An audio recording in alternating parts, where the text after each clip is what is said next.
कांग्रेस केवल ये वंदे मातरम का विरोध नहीं है, हमारे वीर क्रांतिकारी पूर्वजों की आत्मा का विरोध है। इसमें छुपा हुआ भारत की संस्कृति, भारत का कानून।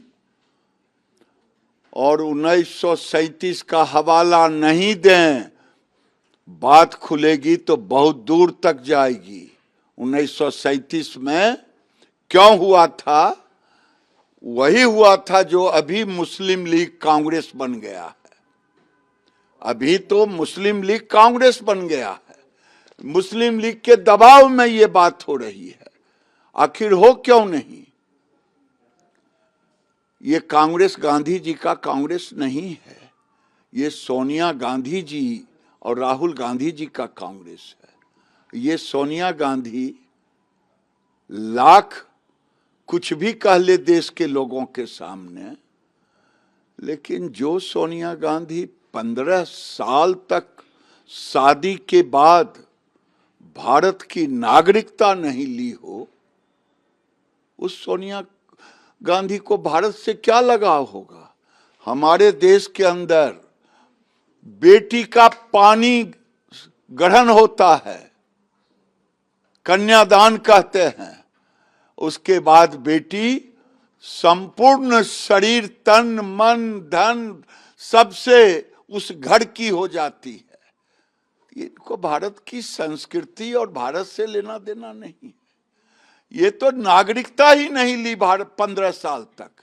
और दूसरा राहुल गांधी, जिस पर दोहरी नागरिकता का केस चल रहा है। ये माँ बेटा मिलकर के सोची समझी रणनीति के तहत भारत का विरोध कर रहे हैं।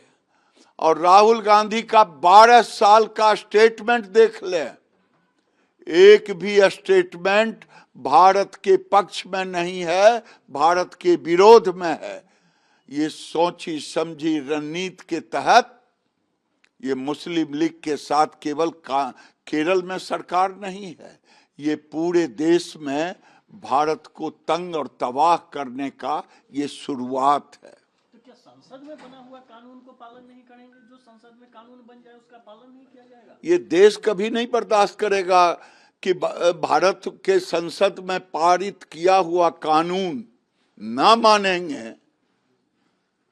ये कोई विदेश का कानून है, ये साजिश नहीं चलेगा, बहुत हो गया।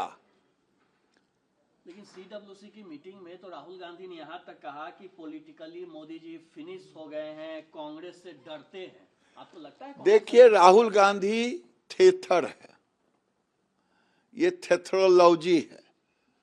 धक्का मारते रहिए और कहेगा हम बाजते छी तो हारलो के नाइक, हमारे बिहार में कहावत है।